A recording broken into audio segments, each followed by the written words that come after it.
sutartį, jūs pasirašysit perdavimo aktą patalpų. Ir ten bus viskas surašyta.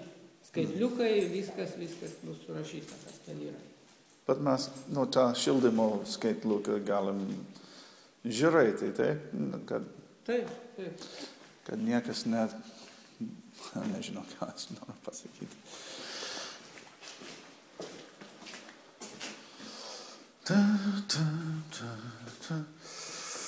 Čia grindys, galima plytelės, galima kiliminė danga, galima laminatą, bet ką galima čia daryti. O čia yra minimalus laiko nuomoti metams, reikia sutarti.